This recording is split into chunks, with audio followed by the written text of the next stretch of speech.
बिस्मिल्लाहिर्रहमानिर्रहीम। अस्सलाम वालेकुम जी। अच्छा जी, जीआईटी में हमारा अगला टॉपिक है सीलिएक डिजीज़ का। सीलिएक डिजीज़ क्या है? अच्छा, सीलिएक डिजीज़ जो है ये auto immune disorder of intestine है, ऑटो इम्यून इंटेस्टिनल डिसऑर्डर है, ठीक है जी।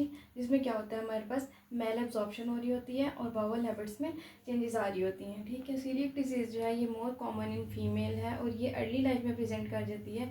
कुछ केसेस में ये अर्ली इन्फेंसी में प्रेजेंट करती है, ठीक है जी। अच्छा, अब सीलिएक डिजीज़ में होता क्या है, एक आम अल्फाज में, सादा अल्फाज में आपको बताया जाए तो सीलिएक डिजीज़ में हमारी जो इंटेस्टाइन है इसमें इन्फ्लेमेटरी रिस्पॉन्स होता है। किसके लिए? ग्लाइडिन के लिए। अब ग्लाइडिन क्या है? हमारे पास कुछ डाइट ऐसी होती हैं, कुछ खाने की चीज़ें ऐसी होती हैं जैसे कि वीट, ठीक है, राई और बार्ले। इन तीनों में हमारे पास क्या होता है, एक कंपोनेंट होता है ग्लूटेन, ठीक है। अब ग्लूटेन के ब्रेक डाउन प्रोडक्ट्स होते हैं दो तरह के। एक होता है हमारे पास ग्लूटेनिन, ठीक है, ये ना ऐसे फिलामेंट्स की तरह होता है, फिलामेंट्स की तरह, ठीक है। और दूसरा होता है हमारे पास ग्लाइडिन, ठीक है। ग्लाइडिन जो है ना इन्हीं फिलामेंट्स के ऊपर ना ऐसे करके स्टोरेज प्रोटीन सी होती है, ठीक है, इन्हीं फिलामेंट्स के साथ लगी होती है। तो ये दोनों मिलके क्या बना रहे होते हैं, ग्लूटेन बना रहे होते हैं। तो हमने क्या पढ़ा कि ग्लाइडिन जो है ये ग्लूटेन का ब्रेक डाउन प्रोडक्ट है, ठीक है जी। अच्छा, अब क्या होता है, सीलिएक डिजीज़ की थोड़ी सी पैथोफिजियोलॉजी पढ़ेंगे हम। ज़्यादा डिटेल नहीं बताऊंगी मैं आपको, लेकिन इतना सा हो जाए कि सिर्फ कॉन्सेप्ट बन जाए थोड़ा सा।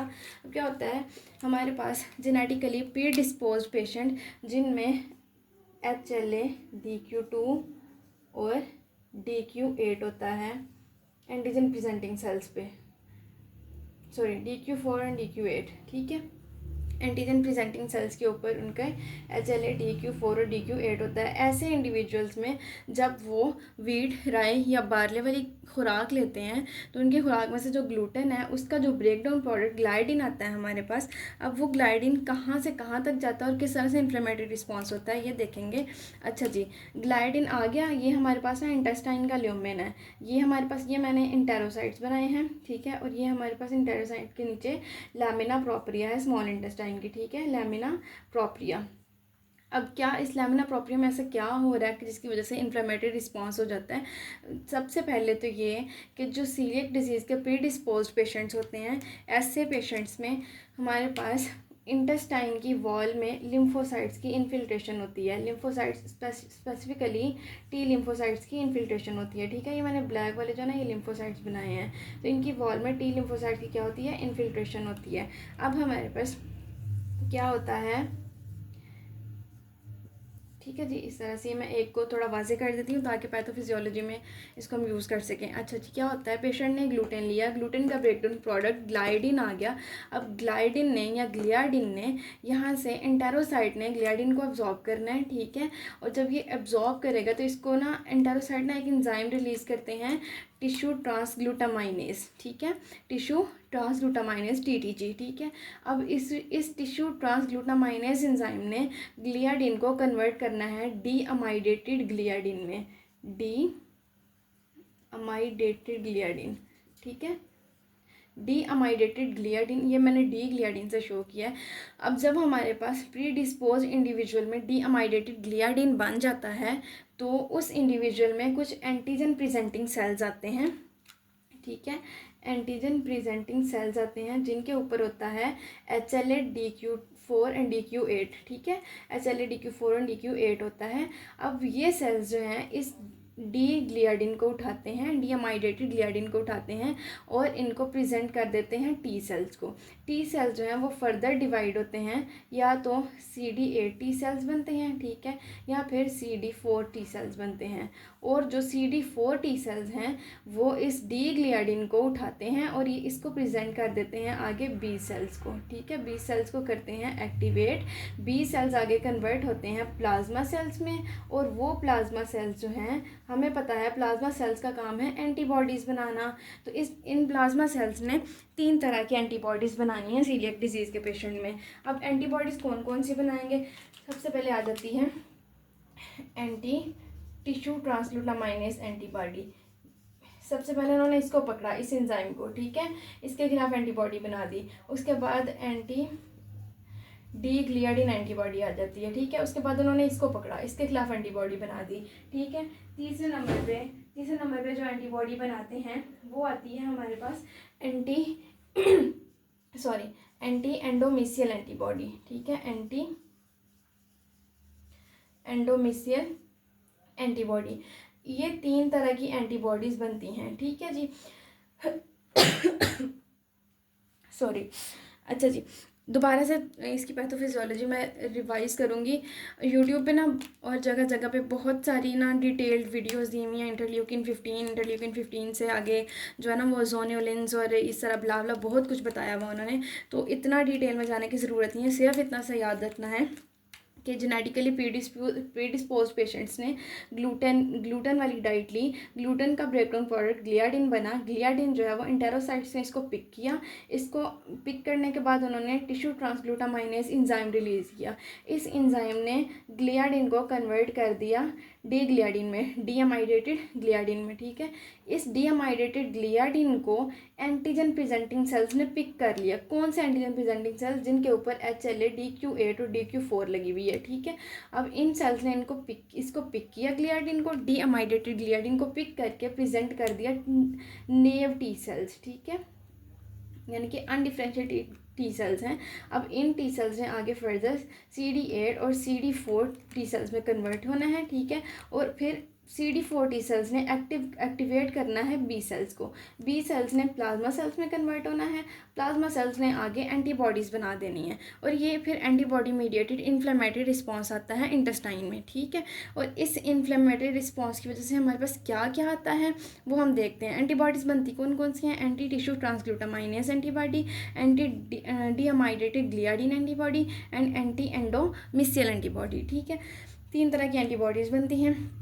ये एंटीबॉडीज़ इस जगह पे, ये जो इंटेस्टाइन का ब्रश बॉर्डर है, यहाँ पे कौन कौन सी चेंजेस करवाती हैं? सबसे पहले तो ये कि यहाँ पे नॉर्मली इंटेस्टाइन के ऊपर बहुत ज़्यादा न्यूमरस जो है ना विलाए होते हैं, जो कि सरफेस एरिया को इन्हांस कर रहे होते हैं, ठीक है। तो इन्होंने क्या करना है? विलाए का लॉस करवा देना है, ठीक है, लॉस ऑफ विलस हो जाएगा, ठीक है। उसके अलावा यहाँ पे क्रिप्ट्स होते हैं, ठीक है, ये जो ऐसे अंदर की तरफ खड्डे होते हैं ना, इनको क्रिप्ट्स कहते हैं।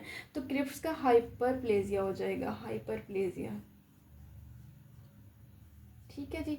और उसके अलावा लिम्फोसाइटोसिस बहुत ज़्यादा, नॉर्मली जो इंटेस्टाइन है उसमें टी लिम्फोसाइट्स की इन्फिल्ट्रेशन नहीं होती, लेकिन हमारे पास ग्लूटेन सेंसिटिविटी वाले पेशेंट्स में इन्फ्लेमेशन के साथ साथ क्या होता है? टी लिम्फोसाइट्स की बहुत ज़्यादा जो है ना वो इन्फिल्ट्रेशन होती है, लिम्फोसाइटोसिस हो जाती है, ठीक है जी, लिम्फोसाइटोसिस हो जाती है, ठीक है। तो इससे क्या होता है? लॉस ऑफ ब्रश बॉर्डर होने लग जाता है, विलाई लॉस हो रहा है ना, लॉस ऑफ ब्रश बॉर्डर होगा, क्रिप्स हाइपरप्लेजिया होने लग जाएगा। उसके अलावा साथ में हमारे पास क्या हो जाएगा? विलाई की एट्रोफी आने लग जाएगी, ठीक है, विलाई की एट्रोफी आने लग जाएगी, यानी कि लॉस ऑफ विलाई एक ही बात है, साथ में लिम्फोसाइटोसिस आने लग जाएगी। अब ये सारी चीज़ें, पूरी इंटेस्टाइन तो इतने फीट लंबी होती है, किस जगह पे मेनली हो रहा होता है? ज़्यादातर डिस्टल ड्यूडिनम या फिर प्रोक्सिमल जेजुनम में हो रहा होता है, ठीक है, डिस्टल ड्यूडिनम या फिर प्रोक्सिमल जेजुनम में ये सारा प्रोसेस हो रहा होता है, ठीक है। अब क्या हुआ? इन्फ्लेमेशन हुई है, इन्फ्लेमेशन की वजह से पेशेंट को मेल एब्जॉर्प्शन होगी, उसको बहुत ज़्यादा लूज टूल्स होंगे, ठीक है, उसकी बाउल हैबिट्स चेंज हो जाएंगी, ठीक है जी। पेशेंट नॉर्मली जो है ना, जो नॉर्मल उसकी बाउल हैबिट्स थी वो नहीं होंगी, इन्फ्लेमेशन की वजह से लूज टूल्स और साथ में मेल एब्जॉर्प्शन होगी। जब ब्रश बॉर्डर लॉस हो रहा है तो हमारे पास एब्जॉर्प्शन इतनी इफ़ेक्टिव नहीं होगी, ठीक है। तो उस मेल एब्जॉर्प्शन की वजह से हमारे पास क्या होगा? मिनरल्स का लॉस होगा, ठीक है जी। क्या होगा हमारे पास? आयरन नहीं एब्जॉर्ब होगा सही से, उसके अलावा फॉलिक एसिड नहीं सही से एब्जॉर्ब होगा, ठीक है जी। उसके अलावा हमारे पास कैल्शियम की एब्जॉर्प्शन नहीं हो पाएगी, ठीक है। अब इन चीज़ों की वजह से हमारे पास क्या होगा? एनीमिया आएगा, ठीक है। अब ये हम देख लेते हैं मज़ीद, इसकी एसोसिएशन किस किस चीज़ के साथ है। आयरन लॉस हो रहा है तो इसकी एसोसिएशन हो गई एनीमिया के साथ, ठीक है। ग्लूटेन सेंसिटिव पेशेंट में, हमारे पास सीलियक डिजीज़ के पेशेंट में एनीमिया भी होता है, ठीक है। उसके अलावा फॉलिक एसिड लॉस हो रहा है तो हमारे पास मेगैलोब्लास्टिक एनीमिया आएगा, मेगैलोब्लास्टिक एनीमिया, ठीक है, फिर वही एनीमिया आ गया, ठीक है। उसके अलावा कैल्शियम लॉस हो रहा है तो हमारे पास बोन डेंसिटी रिड्यूस होगी तो ओस्टियोपोरोसिस हो जाएगा, ठीक है जी, ओस्टियोपोरोसिस। उसके अलावा इन पेशेंट्स का साथ में और किस किस चीज़ के साथ एसोसिएशन है, पैरानोया, ठीक है, पैरानोया होता है। उसके अलावा इन पेशेंट को डिप्रेशन होता है, ठीक है। उसके अलावा इन पेशेंट्स में इनफर्टिलिटी के भी चांसेस होते हैं, ठीक है जी, इनफर्टिलिटी। ये कुछ एसोसिएशंस हैं जो आपने याद रखनी है। अच्छा, हम इसकी डायग्नोसिस कैसे करते हैं सीलिएक डिजीज़ की? सबसे पहले तो हमारे पास मोस्ट इंपॉर्टेंट होती है हिस्ट्री। मैंने बताया कि ये ना ज़्यादातर पेशेंट्स में अर्ली लाइफ में ही प्रेजेंट कर जाता है। तो पेरेंट्स आते हैं हमारे पास, ठीक है, 7-8 साल का 10 साल का बच्चा होता है और पेरेंट्स कहते हैं कि डॉक्टर साहब हमारा बच्चा जैसे ही खाना खाता है ना, तो जब भी रोटी खाता है ना, तो रोटी खाने के थोड़ी देर बाद ही इसको मोशन लग जाते हैं। और एक ना टिपिकल चीज़ कहते हैं कि इसके जो मतलब कि जो बच्चे को मोशन लगे हैं, जो इसका स्टूल है वो फ्लश करने पे भी जो है ना वो डिस्कार्ड नहीं हो रहा होता, ठीक है। वो जो हमारे पास एक टर्म है ना कि फ्लोटिंग ऑन द पैन, ठीक है, ये टर्म आ रही होती है हमारे पास। दूसरा ये कि कहते हैं कि बहुत ज़्यादा स्मेली स्टूल होता है, ठीक है। ये सारी चीज़ें जो ये मेल एब्जॉर्प्शन के साथ आती हैं, ठीक है। तो एक हिस्ट्री होगी, दूसरा हम पेशेंट का एग्जामिनेशन करते हैं। तो एग्जामिनेशन में एक इंपॉर्टेंट चीज़ आती है, सीलिएक डिजीज़ के जो पेशेंट्स होते हैं ना उनका प्रोट्रूबरेंट एब्डोमेन होता है, ठीक है, एब्डोमिनल प्रोट्रूबरेंस आती है उन पेशेंट्स में, ठीक है। बाकी सारी बॉडी जो है उनकी थोड़ी सी थिन लीन होगी और हो सकता है ऐसे पेशेंट्स में सीवियर मेल एब्जॉर्प्शन की वजह से, सीवियर एनीमिया की वजह से हाइपर पिगमेंटेशन भी आ रही हो, ठीक है। ऐसे पेशेंट्स की स्किन चेंजेस भी हो सकती हैं, ठीक है। लेकिन एक हमारे पास जो इंपॉर्टेंट चीज़ है वो है प्रोट्रूबरेंट एब्डोमेन, ठीक है। अच्छा जी, अब हम इनकी सीरोलॉजी करवा लेते हैं। सीरोलॉजी करवाते हैं, टिश्यू ट्रांसग्लूटामाइनेस एंटीबॉडी पॉजिटिव आती है और ये IgA होती हैं, ठीक है। ये कौन सी एंटीबॉडीज़ होती हैं? IgA होती हैं, ठीक है। उसके अलावा एंटी डियामाइडेटेड ग्लाइडिन एंटीबॉडी और एंटी एंडोमिसल एंटीबॉडीज़, ये इनकी हम सीरोलॉजी करवाते हैं, ये एंटीबॉडीज़ पॉजिटिव आती हैं। उसके अलावा हम एक और टेस्ट करवा सकते हैं, डी-ज़ाइलोस टेस्ट, ठीक है। ये मैंने आपको पहले भी एक वीडियो में एक्सप्लेन किया था। डी-ज़ाइलोस टेस्ट क्या है? डी-ज़ाइलोस टेस्ट कहते हैं हम उस सूरत में कि जब हमने देखना हो कि पेशेंट के इंटेस्टाइन्स जो हैं उनमें अब्जॉर्प्शन इफ़ेक्टिव है या नहीं। तो इंटेस्टाइन्स की मतलब कि ये जो विलाएँ हैं ये इफ़ेक्टिवली अब्जॉर्प्शन करें या नहीं। तो ऐसी सूरत में क्या करते हैं, पेशेंट को हम मोनोसैकेराइड, ठीक है, या फिर क्या करते हैं कि लो मोलेकुलर वेट की शुगर्स देते हैं, जैसे कि उसको ग्लूकोज देंगे, उसको फ्रुक्टोज देंगे, ठीक है। तो हम जब पेशेंट को चीनी वाला या इस तरह से शुगर वाला पानी पिलाते हैं ना, तो क्या होता है, उसके ना तो ब्लड में शुगर के लेवल्स बढ़ते हैं ना ही यूरिन में बढ़ते हैं, ठीक है। तो इसका मतलब है कि वो शुगर यहाँ से अब्जॉर्ब ही नहीं हुई। अब्जॉर्ब होगी तो ब्लड में जाएगी ना, ब्लड में जाएगी तो यूरिन में जाएगी ना, ठीक है। इसका मतलब है यहाँ पर शुगर इफेक्टिवली अब्जॉर्ब नहीं हुई। तो इसका क्या मतलब है कि अब्जॉर्प्शन जो है वो हमारे पास से डिफेक्टिव हुई है, मतलब कि विलस के लेवल पे ड्यूडिनम के सॉरी इसके ब्रश बॉर्डर के लेवल पे कोई ना कोई मसला आया हुआ जिसकी वजह से अब्जॉर्प्शन नहीं हो रही, ठीक है। तो डी-ज़ाइलोस टेस्ट जो है ये क्या आता है, एबनॉर्मल आता है ऐसे पेशेंट्स में, ठीक है। इसकी ट्रीटमेंट में क्या करना होता है, सिंपल ग्लूटेन फ्री डाइट देनी है हमने। हमारे पास ग्लूटेन फ्री फार्मूलाज आते हैं, ठीक है।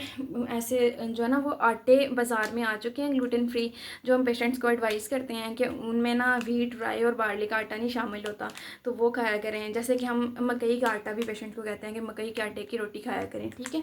और साथ में हमने और ट्रीटमेंट में क्या करना है, जो हमारे पास डेफिशिएंसीज आई हुई है ना, हमने उनको किसी तरह से कवर करना है। एनीमिया के लिए आयरन वगैरह, फॉलिक एसिड वगैरह देना है उस पेशेंट को। उसके अलावा कैल्शियम, ठीक है, कैल्शियम देना है, यानी कि मल्टीविटामिन देनी है, ताकि जो पेशेंट को कमी आई है, मिनरल डेफिशिएंसी आई है, उसको किसी तरह से कवर अप किया जा सके। अच्छा, ये था जी सीलिएक डिजीज़ का। एक छोटा सा पॉइंट जो मिस हो गया वो ये कि सीलिएक डिजीज़ को हम क्या कहते हैं, सीलिएक स्प्रू भी कहते हैं, celiac sprue, non tropical sprue भी कहते हैं, ठीक है। एक ट्रॉपिकल स्प्रू है वो अलग है, नॉन ट्रॉपिकल स्प्रू भी कहते हैं। और इसके अलावा हम इसको क्या कहते हैं, ग्लूटेन सेंसिटिव इंटेरोपैथी भी कहते हैं। 3 और नाम भी हैं इसके, ठीक है। तो थोड़ा सा इम्पोर्टेंट टॉपिक है, ठीक है, इसको देख लीजिएगा। आई होप मैंने सारे पॉइंट्स बता दिए हैं। तो कोई मसला हो आप मुझसे पूछ सकते हैं, most welcome. Thank you so much. अल्लाह हाफिज़।